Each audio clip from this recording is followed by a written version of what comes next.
Start.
देखिए, आज थोड़ा सा नासा के बारे में पढ़ लेते हैं, ठीक है।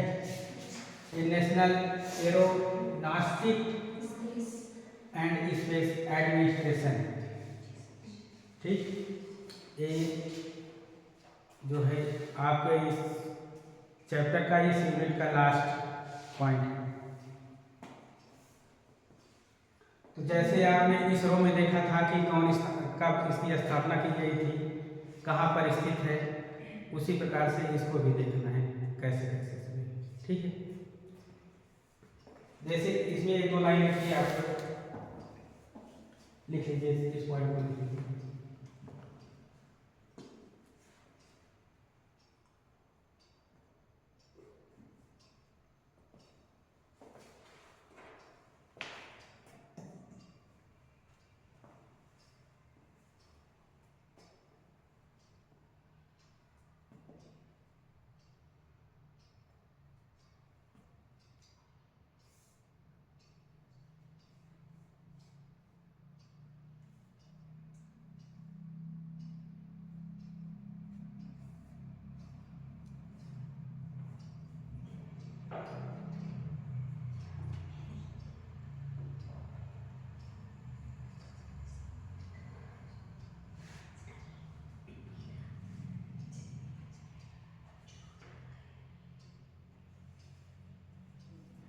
लिखिएगा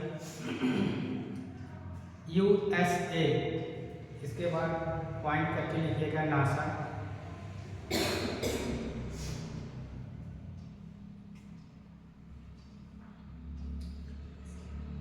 संयुक्त राज्य अमेरिका की, संयुक्त राज्य अमेरिका की एक सरकारी एजेंसी है। संयुक्त राज्य अमेरिका की एक सरकारी एजेंसी है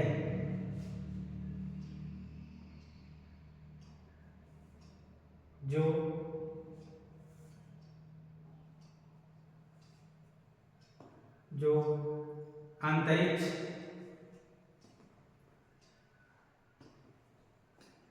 अन्वेषण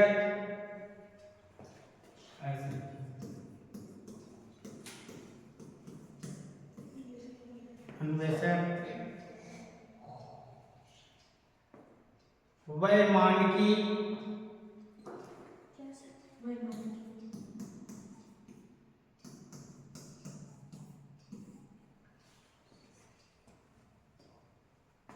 अनुसंधान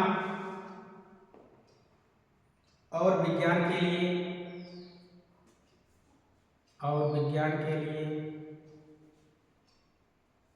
जिम्मेदार है।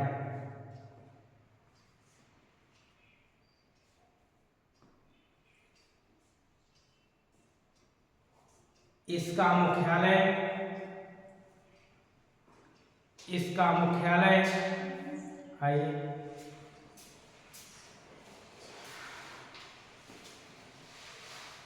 वाशिंगटन डीसी में है। वाशिंगटन लिखे डीसी।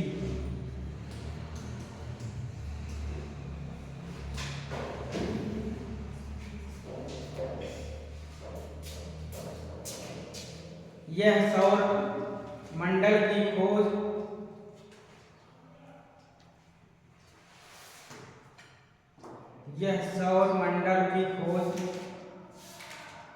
पृथ्वी विज्ञान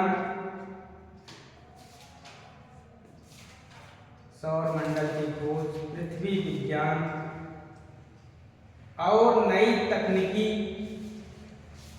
के विकास जैसे कार्यों पर केंद्रित है। सौरमंडल की खोज पृथ्वी के विज्ञान और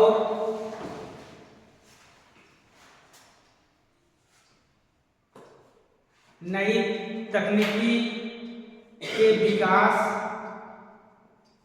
जैसे कार्यों पर केंद्रित है।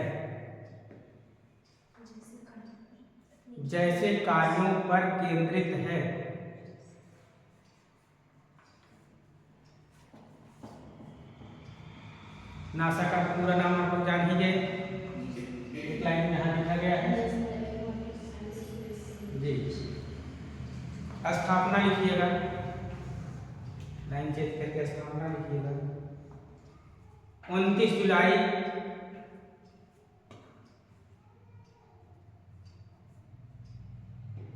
1958, कोष्टक में लिखिएगा 56 वर्ष पहले।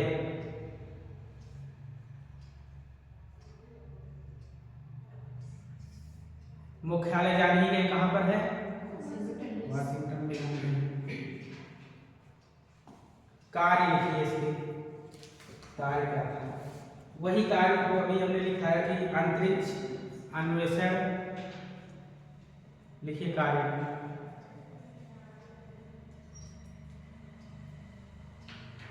अंतरिक्ष अन्वेषण पृथ्वी विज्ञान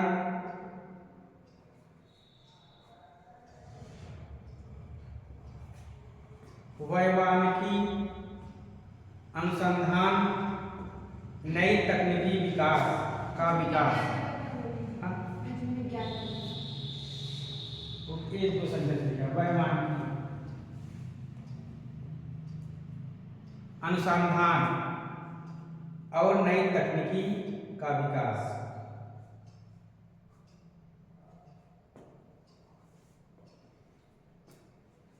आगे लिखिएगा प्रमुख मिशन।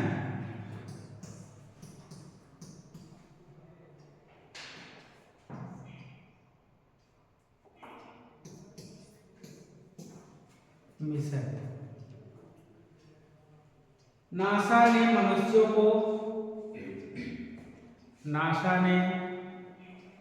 मनुष्यों को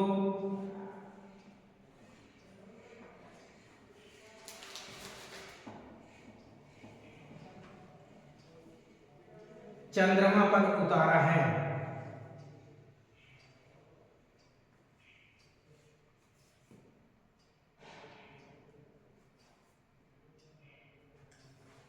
और सौरमंडल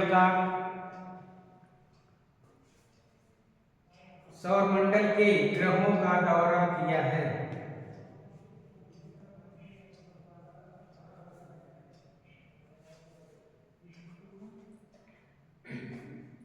और सौरमंडल के ग्रहों का दौरा किया है। दौरा मतलब सेंटेंस नहीं समझते क्या है? समझ रहे हैं ना? और अंतरराष्ट्रीय अंतरिक्ष स्टेशन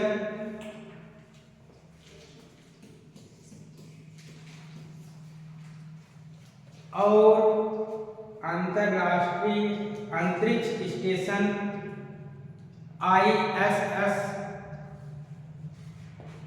का संचालन किया है।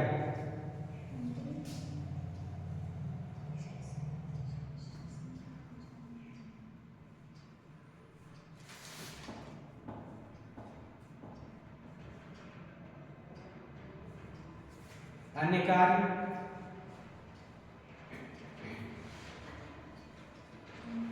कार्य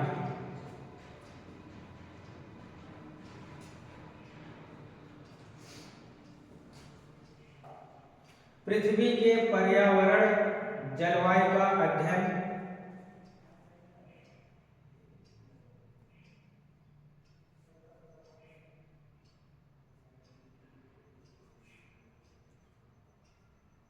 सूर्य और अंतरिक्ष मौसम का अध्ययन,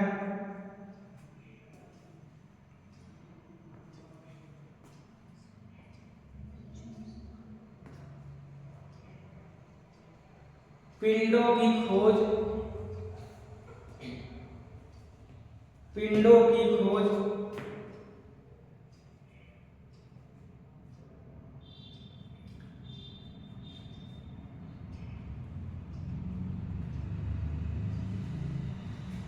खगोल भौतिकी पर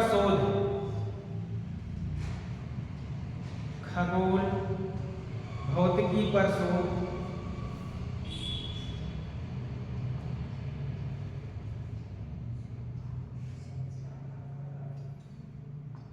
प्रायोगिक विकास जिसमें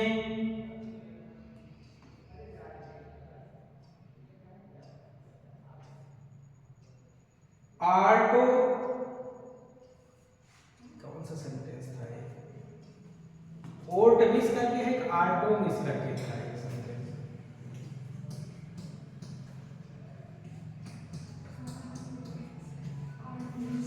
आर्टमिस करके है ना। आर्टमिस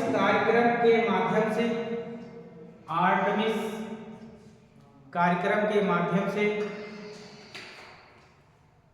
चंद्रमा पर वापस जाना शामिल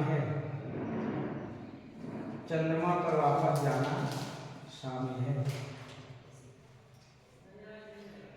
बस इतने सेंटेंस हैं आपके नासा से संबंधित।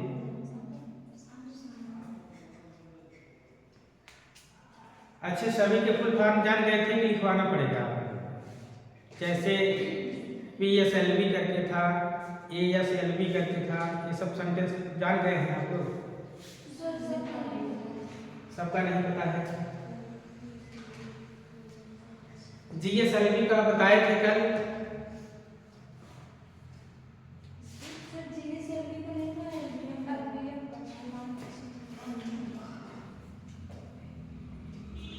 लिखवाए तो थे जरा से एक पॉइंट में।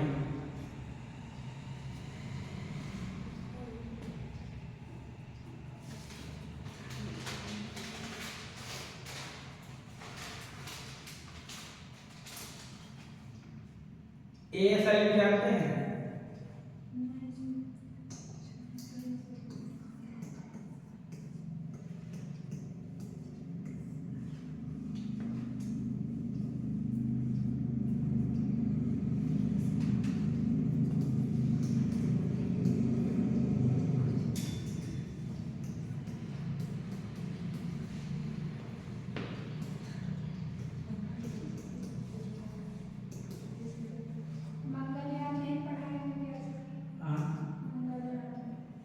जरूरी है।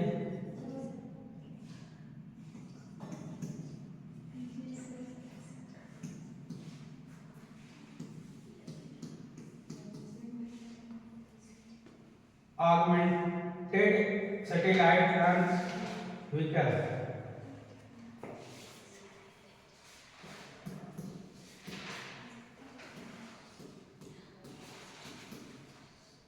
Nano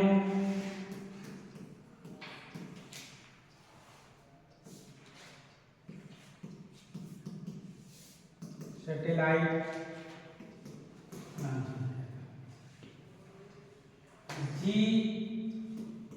GSLV,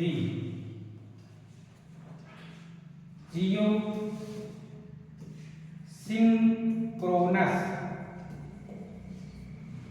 synchronous satellite launch,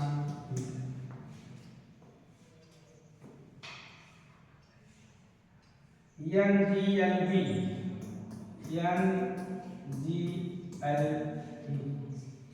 next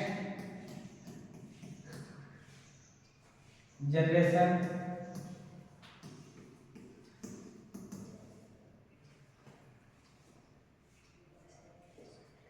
satellite launch, PSLV, polar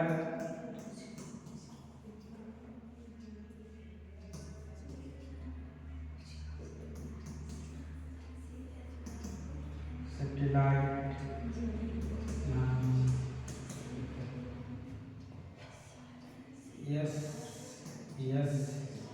SSLV, small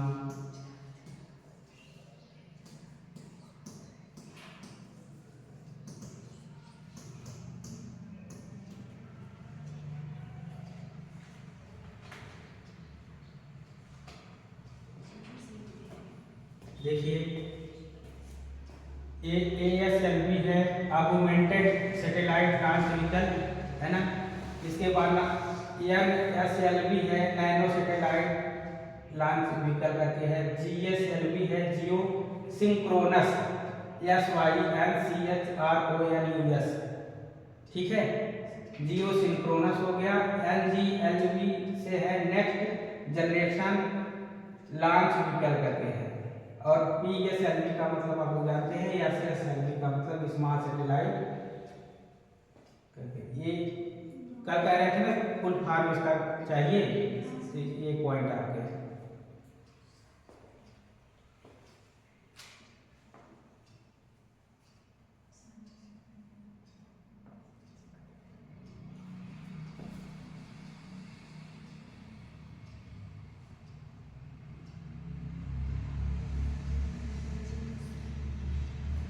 spelling नहीं समझ में आ रही क्या सर? GSLV का बता दीजिए।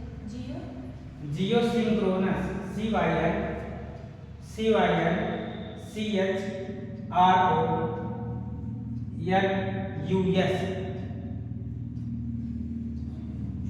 ये नेक्स्ट जनरेशन है। जनरेशन तो लिख ही लेंगे ना, और बाकी सब स्पेलिंग वही सब सेम कुछ। ये पोलर सैटेलाइट है, स्मॉल सैटेलाइट है।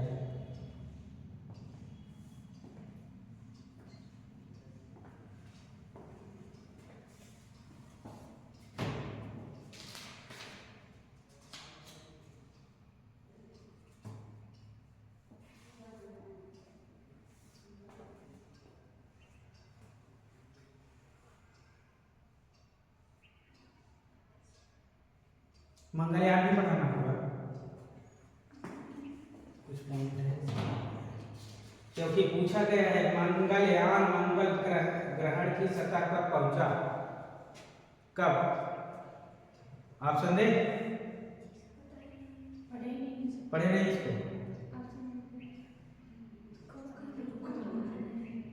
बताइए क्वेश्चन। नासा का मुख्यालय स्थित है आंध्र प्रदेश में। चंद्रमा क्या है?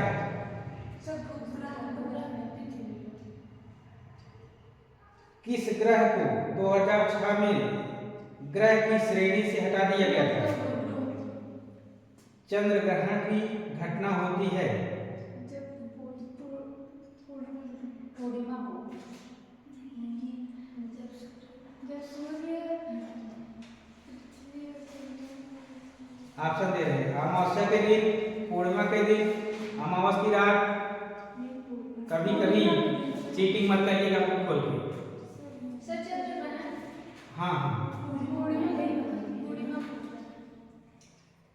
वे पदार्थ जिन पर पड़ने वाले प्रकाश आंशिक रूप से निर्गत होता है कहलाते हैं? प्रदीप, अपारदर्शक, पारदर्शक, अल्पपारदर्शक। वे पदार्थ जिन पर पड़ने वाले प्रकाश आंशिक रूप से ही निर्गत होता है कहलाते हैं। हाँ हाँ, अपारदर्शी, चाहे अपारदर्शी कहिए चाहे अल्पपारदर्शी कहिए, एक ही सेंटेंस। क्वेश्चन तो आप लोग सब बता दिए। सर अल्पपारदर्शी अपारदर्शी को कोई सर अल्प मतलब थोड़ा थोड़ा होगा, क्योंकि अपारदर्शी मतलब कुछ भी नहीं जी, उसमें अल्पपारदर्शी सही है। आंशिक का मतलब भी थोड़ा सा ही होता है। हाँ। तो इसमें अल्पपारदर्शी उसमें कहा है ना थोड़ा सा। हाँ तो आंशिक का मतलब थोड़ा सा होता है। अगर और भी प्रश्न है? नवा क्वेश्चन ही दिया इसका एक टॉपिक से। भारत के पहले अंतरिक्ष यात्री थे कौन? डॉक्टर शर्मा, सही है, करेक्ट। जब पृथ्वी की उप छाया से होकर चंद्रमा गुजरता है तब होता है सूर्य चंद्र ग्रहण, सूर्य ग्रहण, खंड, चंद्र ग्रहण, चौड़ा प्रकाश स्रोत।